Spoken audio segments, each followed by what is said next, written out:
I've seen things you people wouldn't believe. What do you mean, you people? Say hello to my little friend! Hello, pretty. Daddy loves Froggy. Froggy love Daddy? Yes!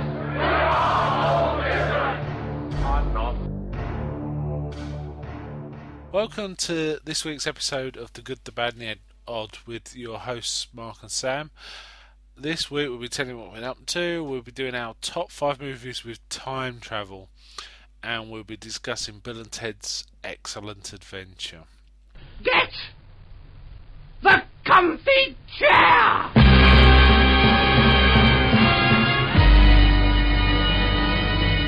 Hi Sam, Hey, how are you doing? fine. Okay, so what have you been up to this week? Mass Effect 3. Mass Effect 3, that came on Friday. about 4 days ago, was it? Friday. Two days ago. And you've been playing it solid ever since, pretty Yeah. much. So you're enjoying it. Yes. Is it a good improvement on the first two? Yeah, it's a very good game. It's all the sort of little bits that sort of add up to a whole. It's a good game overall. We It's talked very- about 2 last time anyway. It's Yeah. running around in space and flying things and stuff. So there's a good No, continuation. it's not really flying things as such. Yeah. Sort of Well, telling your moving ship between where to planets and stuff, isn't it? Yeah. Yeah. Is it a good continuation of the first 2? go. Yeah, from what I played. Have you? And we've got an Xbox. Have you had a chance? It uses Kinect. Is that right? Yeah, I've tried the Kinect stuff. It's okay. You It does. gave I up on it. never yeah? really use it. And what's it really for? Is it just the speech, or It can be anything used else? as a speech. You can sort of say, you can give commands in combat. You can sort of go Garrus armor-piercing ammo. That sounds quite cool, but you prefer to use the stick, Yeah, the joypad, whatever it is. What's controller. it called? Controller. Yeah. Oh, okay. So you find it a good continuation of the other 2. Is it the best one of the 3 So far, yeah. so far? Right. You're still playing it then. Well, maybe you'd have finished it by our next one. You can tell us My only problem with it is the casualty list. what everyone Everyone dies. dies. Right. It's like, I oh, my understand- favourite character. What would you Dead. give it out of 10 at the minute? 10. A 10, Easily. because a lot of the reviews are 9.5s and 10s, Yeah. I think, aren't they? Apart from Metacritic, which has That's serious weird. homophobe problem, but Yeah, there's apparently they've been sort of spammed with people because there's a scene in a gay bar. And no, it's not. It's not in a gay bar. There's gay characters, and you can have a gay romance. Oh, I see. And so homophobes have been marketing it, spamming it to market. That's ridiculous, isn't it? What in this day and age? Okay, then. Anything else you want to talk about? Played a bit of SSX. We got to play that. We're going to Yeah. have a serious game of that, and we'll maybe talk about it next time if we remember. If it's notable, I had a quick go of it. It seemed very, very like the You nearly PS. every time on a SSX World Tour and SSX 3. I remember that. Who you beat You. me? Yeah. Yeah, we'll see. We'll see. It was very similar to the the SSX games we played on the PS2 a few years back. I've had a very quick go of it, and it was very similar. What does SSX actually stand for? Any idea? I think it's Super Snowboarding Extreme. Oh, okay, that seems reasonable. Yeah, okay. I've done some reading, watching some movies, and that. Have you any other games you want to talk about, or movies or anything? Not really any other games. I've been focusing mostly on Mass Effect Right, fair enough. recently. I've done a bit of reading, a bit of watching stuff. The book I've read significantly, the only one worth talking about is probably I've read one called The Secret Diary of Laura Palmer, which was written by the main director or one of the main producers and directors and writers for Twin Peaks was David Lynch. And that centres around the mystery of the death of Laura Palmer. And this was a diary, a sort of a book version of her diary, which is mentioned in the TV series, written by David Lynch's daughter. And it gives a diary of Laura from the age of 12 up to the day before she died. It's a bit grim. Twin Peaks has got this mix of like weird humour and sort of very dark stuff, but this book is pretty much all dark. It starts with a diary of a 12-year-old, and it it just reads like a diary of a 12-year-old, but quickly gets pretty depressing and dark.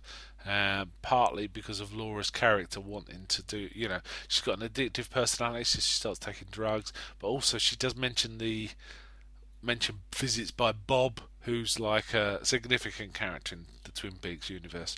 From the age of 12, well, she mentions it on her first entry. She talks about Bob in her first entry, and it's kind of quite depressing, but it fits in quite well with the Twin Peaks universe, and it's quite a good, well written, quite a good read.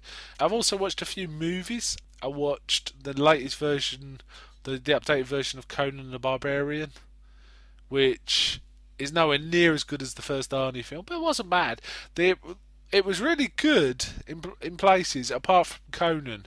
He was a bit of he looked the part, but he was a bit of a personality vacuum for the part of Conan. He didn't really come across very well. But all the actual scenery... Conan isn't very complex. It must have been not... No, but you got to have someone with a bit of charisma. And he didn't really have any. In that, they got to... not Alright, Conan is how he looks, not really anything else, is he? He doesn't have complicated dialogue. But he had like these... He had an American accent which just didn't sound right. I guess I've got used to Arnie and he's Austrian. I don't know. It just didn't sound right. All the other characters in the original Conan films had American accents. That's true. Good point. And there was a lot of American accents in this too. But it just didn't seem right with Conan. But there were some really good bits in it. Overall, I'd give it 6 out of 10 actually. But if they'd have found someone better to play Conan, it would have been a lot better. Would have probably been talking 7.5 out of 10. But having said that, I did enjoy it, and it got quite poor reviews and scores, I believe, when it came out. It deserves better than that. I think on IMDb it's got something like 3 out of 10, and it's way better than 3 out of 10. There's no doubt about that. It's just not great. I watched an old TV serial which I've seen several times, and I know you and I watched at least once, Black Books.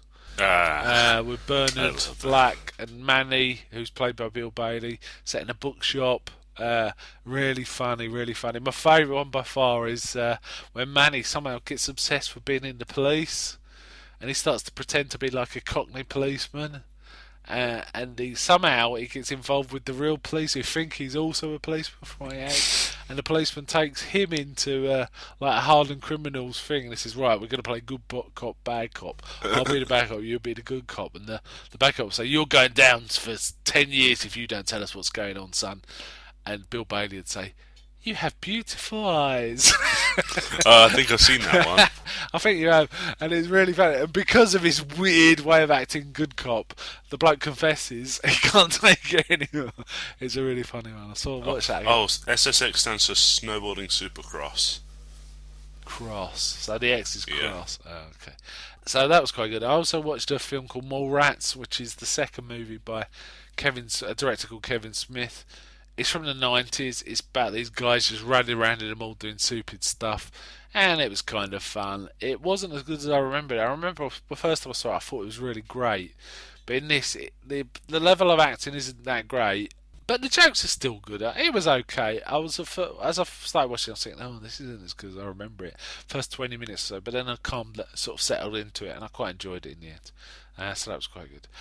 So that's what I've been up to this week. Alright, shall we move on to our top 5, which is in honour of the central premise of Bill and Ted being about time travel. We've decided to do a top 5 movies with some element of time travel. Number 5 is Alive. Okay, do you want to start this off, or shall I? Okay. It's number 5, Austin Powers. Austin Powers. We might be talking about Austin Powers later, but so the first one, or all of them, or All of them, really. all of them. Apart from Yes. maybe Goldmember, that wasn't that good. No, it wasn't that good. Yeah, it started off really well, but it went downhill fast. The first two are really, really quite good, though, aren't they? Yeah, Austin Powers is a good laugh. It's a really funny film. It still stands up, I think. I've seen it not that long ago. It still makes me laugh a lot. And of course, he's frozen in the first one, is it? Or are they both frozen? I can't He's remember. frozen. They're both frozen. Right. And then he's In the second Dr. one, Evil thaws, and in response they thaw Austin Powers. yeah, and in the second one, there's proper time travel, isn't there? Yeah. Going backwards and forwards, because they get Heather Graham from the past. Yeah, good choice. My number 5 is Terminator 2. I had to think long and hard about this because I really do like the first Terminator. It's such a lean, fast, and excellent thriller. But I actually have to say I enjoy Terminator 2 better. It's a longer film, but there's so many great sort of action set pieces in it. I went with that. Terminator 2. Right, okay. My number 4 is Time Bandits. Right, Time Bandits. Yes, excellent choice. Excellent choice. It's a weird film, but I like it. Yeah, it's fun. It's just a great film. Directed by Terry Gilliam, from Monty Python. It's got a Python-esque kind of feel to some of it, hasn't it? It's got Especially a when Python-esque randomness to it. Yeah, and there's also John Cleese as Robin Hood, and things like they land in ancient Greece and the Minotaur is fighting the Minotaur. Sean Connery's fighting the Minotaur. That was really funny. Apparently in the shooting script they just said Sean Connery is fighting the Minotaur. They didn't think they were going to get Sean Connery, but they used the term Sean Connery to mean they've got to find someone who can act a bit like Sean Connery. It's kind of funny. It's a really good film though. It's got one of my favourite lines in, which is something like, "That's a big invisible wall," and then someone says, "Oh, I didn't see that." Yeah, that was Good I one. remember that. Yeah. I never really sort of got it because the dwarves just appear, and then they're pushing the wall, Yeah. and then they dive somewhere, and they're like on a boat. Yeah, And well, they've then got there's a whole... God and Well, they've stolen the map from God, and they're just... Because the holes... They have to find the holes. They can't say, let's time travel here. They've got to find holes and just jump through them. And they're just nicking things, aren't they? They don't care where they are and stuff like that. Yeah, it is, but it's odd, isn't it? And also, the ending's very odd with the lump... Was it lump of pure there's evil? a lump of evil, and the parents grab it, and then they're gone. Disintegrate. And then that's it. It's just Yeah. the end, and it Zooms out. These guys are just walking around.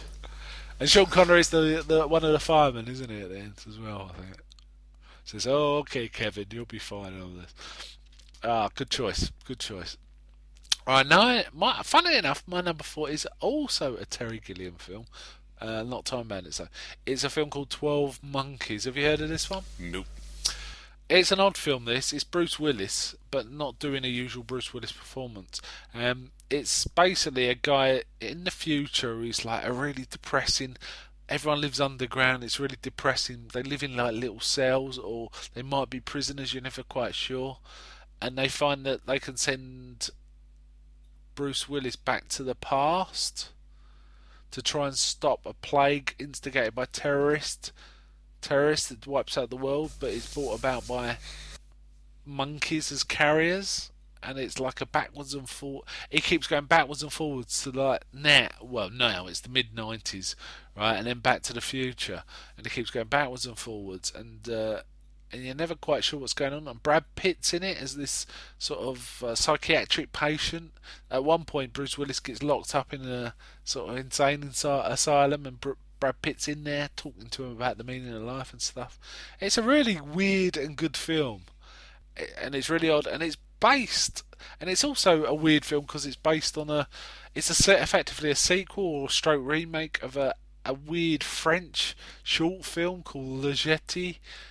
And this whole film is just narration with black and white pictures talking about the future, and it's got these weird black and white pictures showing the future, but apparently a lot of the pictures are just taken now, or sorry, it was in the 60s, it was made in the 60s, but scenes that look kind of futuristic, and then they constructed a whole plot around it. But there's also obviously constructed pictures like men wearing weird goggles and things like that. It's a great film, and it's like one of the most least Bruce Willis performances you'll see. In fact, Terry Gilliam said you can't smirk during this film at all, and if he smirked in any scenes, Terry Gilliam made him get a reshoot because he didn't want Bruce Willis smirking, which makes me wonder why he got Bruce Willis in the first place. But there you go. So 12 Monkeys, another Terry Gilliam film. That's my number 4. What's your number 3? My number 3 is Army of Darkness. That's on my honourable mentions. Yes, that's a really. I think we've talked about this at length before. A really terrific film. Yeah, I believe we have. Is it your favourite of the Evil Dead's Yeah. series? Yes, it's a good fun film. The others have some good lines. The other one that I've seen has a couple of good lines, but Evil Dead 3 takes it. Yeah, about his boomstick, and he really hates everyone he has to deal with, doesn't he? Ashley's a great character. I would have liked Bruce Campbell to have done more, and they are talking about remaking, aren't they? I think with Yeah, I think Ash, so. but I don't think you should Couldn't have make Ash it as good again. as Ash. Nah, Bruce Campbell was the perfect Ash. It can't, that character can't really be done by anyone else. But as I say, honourable mention for me that was. My number 3 is one you've already mentioned, Austin Powers. And I picked specifically Austin Powers 2 because that's my favourite of the 3. Really, because I really, really like Mini-Me. Mini-Me makes me laugh my head off. He's really, apart from the beginning, in Goldmember, he's the only good bit in Goldmember, really, apart from the intro scene. Yeah, a couple of scenes with him are quite funny. Yeah. Okay, you're number 2. My number 2 is Back to the Future. That's my number 1. But we can talk about it now, that's okay. What do you like about this? Well, maybe we should just stick to your number 2 and 1, because my number 1 was Terminator 2, so... Well, having said that, my number 2 is Time Bandits. So we can. And my number 1 is Back. Let's talk about Back to the Future. Have we done Back to the Future? No. I thought we had. I've Anyway, seen okay, it and- go on. But I really like that. It's just sort of funny when it needs to be. It's hard to describe. It's just really good. It's a real clockwork watch of a film. Every piece works to make it better, doesn't it? Yeah. Every piece, and they're very careful about some of the details. I think you were talking. Yeah, about I told you about this. I was watching over some of the scenes in it, and I noticed during the first visit to the mall, when Marty's like walking up and he sees the Doc just sort of messing about. Yeah. It says on the sign the Twin Pines Mall, and when he comes back when he goes back in time for the first time, Yep. he knocks over a small sapling. Yeah. And when he goes back to the mall for the second time, when he sees like himself being chased around by the Libyans, Yeah. it's the One Pines Mall. That's excellent continuity, isn't it? Yeah. Yes. And do you like this one out of the trilogy? I've not best? seen either of the other two. Have you so- not? I have seen the other ones, and I like them all, but I really like the first one. The first one's such a perfect standalone film, and it's good. And it's got action and funny. It's just perfect film. Right. All right then. You got any honourable mentions? We haven't already covered. No, not really. I've got a few. I'll just rattle through these. Stop me if you want to pick them up. I've already said Army of Darkness. I like. There's 2 Star Trek films that concern. Well, there's more than 2 maybe, but 2 in particular are Star Trek films that I like that involve time travel. In fact, there's 3. I've just remembered. The latest one involves time travel too. So there's Star Trek 4, Journey. Voyage Home? Star Trek First Contact. And the most recent reboot, Star Trek. I think they're all 3 really solid films. First Contact is I think maybe my favourite out of those. But so they're all good. The original version of H.G. Wells' Time Machine from the 60s, I really like that film. It's a really cool film with the Morlocks and the Eloi, and like an analysis. I've of seen a capitalism. bit of the more recent one that was made. Did you like the more recent one? It was okay. I've there were some seen- quite funny bits where he's trying to interact with stuff in the sort of more recent future. Yeah. He's like utterly confused by yes. the idea of a screen. Yeah, the only really bit I liked of the newer version was the actual is the passage of time, Yeah. which I liked in the old one too. But like the moon disintegrating, and I can't remember which one has like a shop dummy. I think it's the original. And you see the change in fashions as time goes past in the shop dummy in a store window. Okay, we'll move on from there. There's a real 80s B movie called Trancers, where a guy from the future can come back to the present by somehow taking over the body of one of his ancestors, and it's quite a fun film. It's a real B movie. It's like they're ripping off some Night of the Living Dead. I When think. was it made? I think it was 80 or 81. Trancers, it's called. There's been Sounds like a bit like no, it was later than that. It was Assassin's later than that. Creed. Stepping Yeah, back it into the does. steps. You're right. into the body of one of your Absolutely. ancestors. Yes, it is. It's exact. Assassin's Creed is ripping off Trancers. Trancers must have been 85 because I realised they were kind of riffing on Terminator, Blade Runner, and maybe even Night of the Living Dead, because like there's one bit a guy can like turn people into like mindless slaves that become kind of like intelligent zombies and start attacking you with their teeth, looking weird.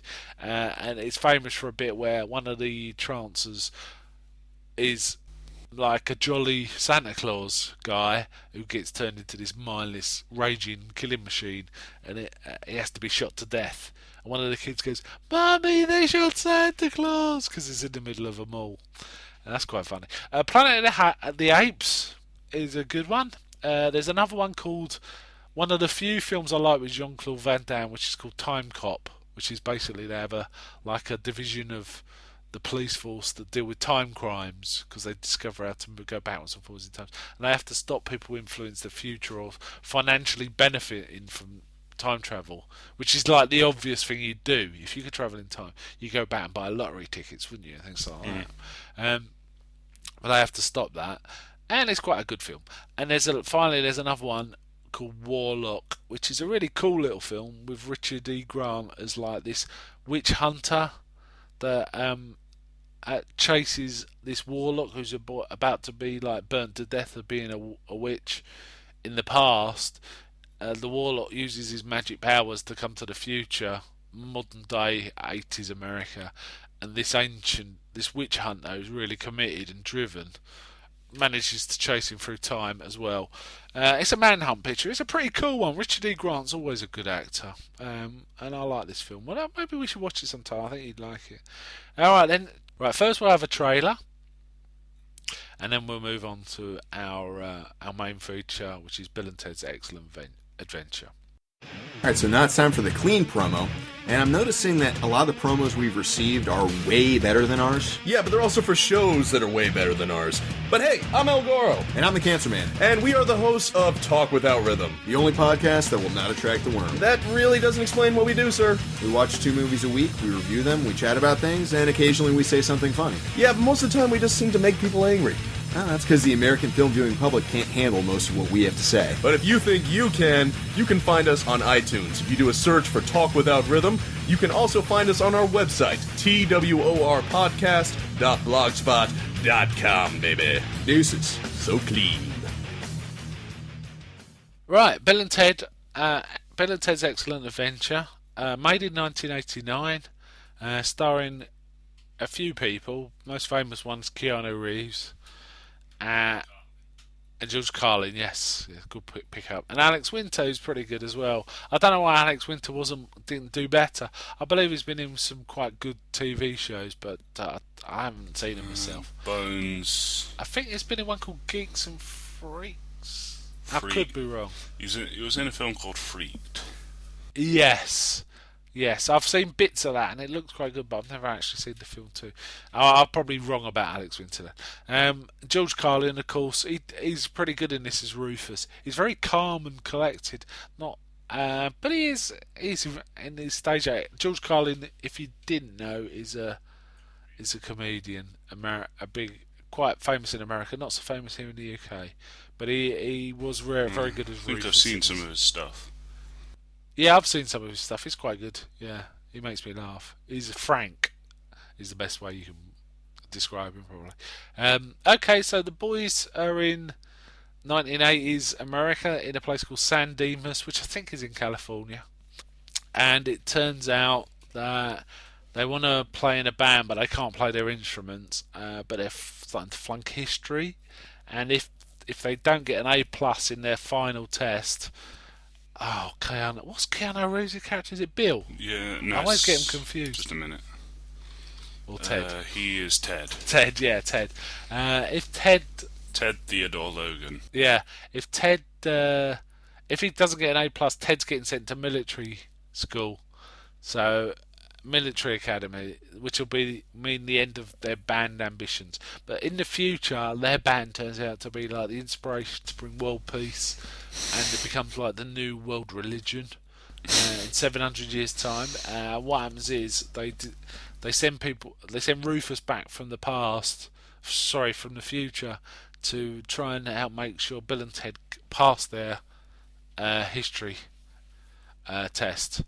And they do this by lending the boys a time machine that looks like a phone box, which is an obvious reference to Doctor Who. Doctor Who, and help them go to historical time periods and see what's going on. But the boys decide to like pick up particular characters and bring them back to the present time. I think the first one they bring back Napoleon, don't they? Yeah, they get Napoleon by accident. And because they land in the middle of a battle, don't they, or something like that. Yeah. And they ask Ted's little brother to look after Napoleon. And they abandon him. And then they go back and get various other characters. They get Billy the Kid, Socrates, who they call Socrates, Sigmund Freud, Genghis Khan, Joan of Arc, Abraham Lincoln. Yeah, I think that's it, isn't it? Beethoven. Yeah, Beethoven, that's right. I like Genghis Khan, actually, I have to say. And they also they go back to England, in medieval England, and find some princesses they find very attractive, and find all the adults around the princess is quite ugly. Don't they at one point say, "Howdy, ugly English dudes," or something like that? Yeah, hi, old ugly English dudes. It's like the king. Yeah. And then they use all these characters. They take all these characters to the mall, don't they? Yeah. And cause all sorts of havoc there. Say what? They'll go nuts. Yeah, especially Genghis Khan. He goes nuts in the sports shop. Where he finds a baseball bat is an excellent weapon. Yeah. Joan of Arc takes over a fitness program. Yeah, she likes aerobics. And Sigmund Freud starts hitting on teenagers. No, does he? I don't know. Yeah, it's kinda. Socrates and Billy the Kid are sitting there like trying to flirt. And then Sigmund Freud just comes over, just outright says they're trying to hook up with you, and walks off. Nice. He's a good friend, isn't he? And in the end, they take all these people to present their history, do a history presentation, and it's a really good history presentation. Yeah. Has to be said. It definitely deserves an A+, no doubt about that. So of course they can pass their test, they get their band, and so on and so on. And the princesses come back and join the band. Yeah. And they're all pretty awful, but as Rufus says, they do get better, and their music's most excellent. So Sam, what do you think of this one? I really like this one. It was good fun, wasn't it? They're very likeable, these two. It was kind of, you can see where Wayne's World came from, really, from this, can't you? Wayne's World kind of mimics some aspects of this, and the Wayne's World was like, I think 3 or 4 years afterwards. We watched Wayne's World for one of our podcasts, didn't we? I remember it. But these two are much more innocent and likeable. I think they're pretty funny. Was there any particular bits you liked? The Billy the Kid bit was very funny. Yeah, where they go back being to the thrown West. about, and like one guy sends them through, like their heads go straight through a wall. Yeah. And they like look up, and there's like dancing girls. Yeah. In a changing room. Yeah. And Billy the Kid pulls them both out, and Ted just goes to stick his head back in. Yeah. That's very funny. I like the mall part the best myself, where especially Genghis Khan doing his stuff like knocking the heads off dummies and having a whale of a time, really. Yeah. And also just the whole interaction of these people from history interacting with modern times was funny. Socrates made me laugh, or Socrates, and also Abraham Lincoln going to get his picture done in like an old West style picture booth. He goes, this guy comes over and goes, "I'll have the hat and beard back, please, sir." Says, "No need." Carries on. Yeah, it's very funny. In fact, I want to see the sequel to this sometime too, which I think I've seen it, but it was an awful long time ago, where they end up dying but being chased around by death as they try and get back to the current universe because evil robots kill them. Evil robots of themselves kill them and take their place. It sounds good. I don't know if it'd be as good as this. I can't remember, but this was good. A lot of fun. Was there any bits you didn't like? The bits with the bit where they're actually some of the bits where they're picking up the guys, they're just sort of like, we're here, take on. Yeah, it was really fast, wasn't it? They could have had maybe less characters and done a little more at each period. I mean, they spent quite a lot of time with the English princesses, didn't Yeah. they? And there was a lot of action. There was a few action scenes in that bit too. They had to escape and all sorts. And they had their phone box on the back of a horse and cart. Oh, and the bit that also made me laugh was the bit where they had to, because the antenna on the thing was broken, and they repair it with chewing gum. Then they said they get everyone chewing gum, make a big ball of chewing gum just to do the repairs. That was funny. Yeah. There wasn't much I didn't like about this. It was really good fun for 90 minutes. It wasn't too long, wasn't too short. Just a lot of fun. It wasn't a fantastic film, but it was fun. What would you give it out of 100? About 70. I'd give it 65, and IMDb give it 6.8, so it's halfway between the two of us. We're going back to our usual pattern of I'm a bit under, you're a bit over, and we usually spot on with the IMDb. Okay, I think that about... Anything else to say about it? No. Do you think it was obvious Keanu Reeves was a big star from watching this? Yeah. In the making? Yeah. Yeah, I thought they both looked... It's kind of jarring seeing him doing this and then seeing him like being all serious in Constantine. Constantine and Matrix. They are, I think, I could be wrong, but they were talking about either remaking or doing a sequel. I'm making a new one. Not with Keanu Reeves, surely. Well, you got IMDb up? Alex Winter. Yeah, I could see it actually. I could see it working because they were both kind of likeable personalities, weren't they? Alex Winter was very good. It's a shame he didn't get on to do more prominent stuff. Yeah, it was cool. Okay, then shall we wind this up? Yeah. Okay. All right then. Okay, that's it for this week. We certainly recommend this film. I say it's definitely a watch if it's on the TV. And we'll podcast again soon. Bye. Bye.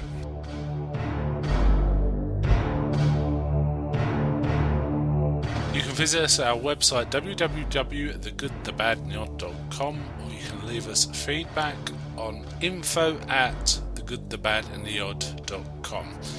Any feedback you leave will be greatly appreciated, and we should be sure to mention you. We'd also very much like any iTunes reviews.